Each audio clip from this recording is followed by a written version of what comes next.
ბოლო წლებში საქართველოს ჯანდაცვის სისტემაში განხორციელებული რეფორმები ჯანმრთელობის მსოფლიო ორგანიზაციის მხრიდან წარმატებულად ცხადდება. პოზიტიური შეფასებები ქართულმა მხარემ ჯანმრთელობის მსოფლიო ასამბლეის სესიაზე მიიღო.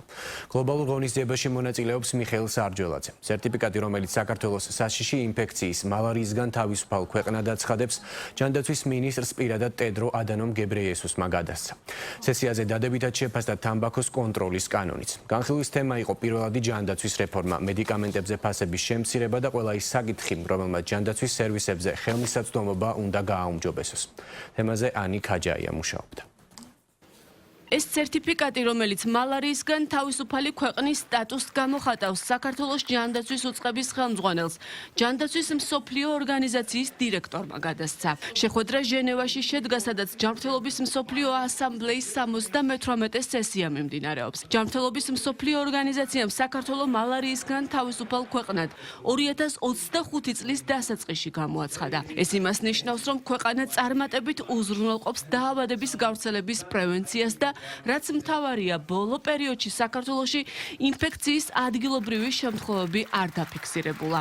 დღეს ჩვენ ვცხოვრობთ დაავადებათა აღმოფხვრის ოქროს ეპოქაში. გასულ წელს კაბო-ვერდე და ეგვიპტე მალარიისგან თავისუფალ ქვეყნებად იქნენ აღიარებულნი, ხოლო უკვე წელს საქართველომაც მიაღწია ამ სტატუსს. ულოცავთ ქვეყნებს.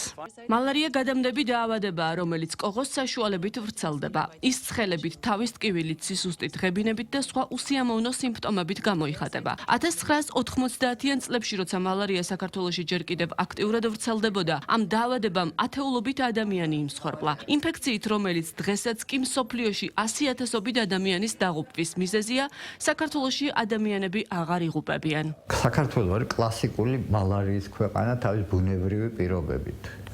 მთელი დასავლეთ საქართველო და აღმოსავლეთში ალაზნის ველი ეს იფლებოდა ყოველთვის მალარიის, ასე ვთქვათ, ბუნებრივ კერებად.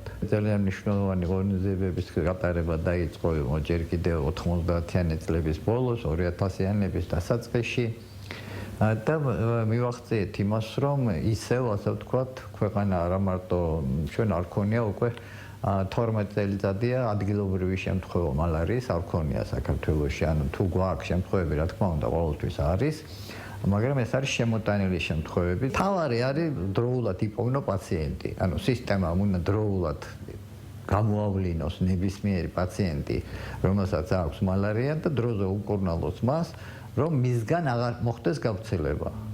იმიტომ კოღოს მოსპობა ბუნებაში შეუძლებელია. მალარიის დამარცხების გარდა ჯანმრთელობის მსოფლიო ასამბლეაზე საქართველოს ჯანდაცვის სისტემის სხვა წარმატებებზეც ისაუბრეს. საქართველოში მიმდინარე რეფორმები იყო განხილვის თემა მიხეილ სარჯოლაძისა და ჯანმრთელობის მსოფლიო ორგანიზაციის ევროპის რეგიონული დირექტორის ჰანს კლუგეს შეხვედრაზე. განსაკუთრებული ყურადღება დაეთმო პირველადი ჯანდაცვის რეფორმას, რომელიც საქართველოში ახლა იწყება და რომელიც გულისხმობს კლინიკებისა და ექიმების წახალისებას, რათა რაც შეიძლება მეტი პაციენტი გამოიკვლიონ. შედეგად დაავადებების საწყის ეტაპზე უნდა იქნას გამოვლენილი და გართულებებისა და ჰოსპიტალიზაციის რაოდენობა შემცირდეს. პირველადი ჯანდაცვის რეფორმა ძალიან მნიშვნელოვანია, რათა ხარისხიანი ჯანდაცვა მოქალაქეების საცხოვრებელთან ახლოს იყოს ხელმისაწვდომი.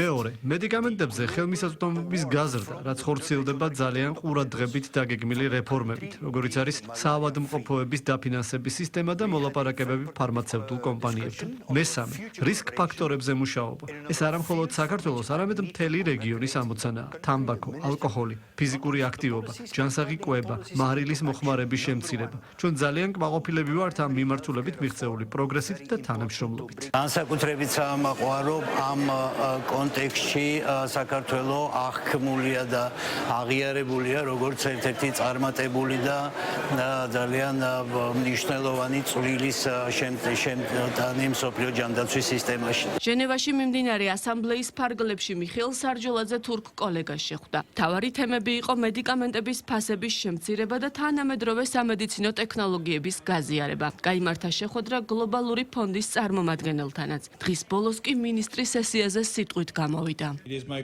დიდი პატივია ჩემთვის მოგმართოთ მსოფლიო ჯანდაცვის ასამბლეაზე თემით ერთიანი მსოფლიო ჯანმრთელობისთვის. ეს თემა სრულად შეესაბამება საქართველოს ერთგულებას, ძლიერი, ინკლუზიური და სამართლიანი ჯანდაცვის სისტემის შექმნისადმი, რომელიც არც ერთ ადამიანს არ ტოვებს მიღმა. ჯანდაცვის სამინისტრო აქტიურად მუშაობს იმისთვის, რომ სამედიცინო სერვისები იყოს ხელმისაწვდომი და მუდმივ მუდმივად მაღალი ხარისხის. საქართველოს მთავრობამ დანერგა DRG ანაზღაურების მოდელი, რეფერენტული ფასები მედიკამენტებზე და მწარმოებელი კომპანიისგან ინოვაციური მედიკამენტების პირდაპირი წესით შესყიდვის მექანიზმი. ამ ინიციატივების შედეგად მოვახდინეთ ქრონიკული დაავადებების მართვისა და ონკოლოგიურ მედიკამენტებზე წლიური ლიმიტების გაუქმება და გავაუმჯობესეთ მოქალაქეების ფინანსური დაცულობა.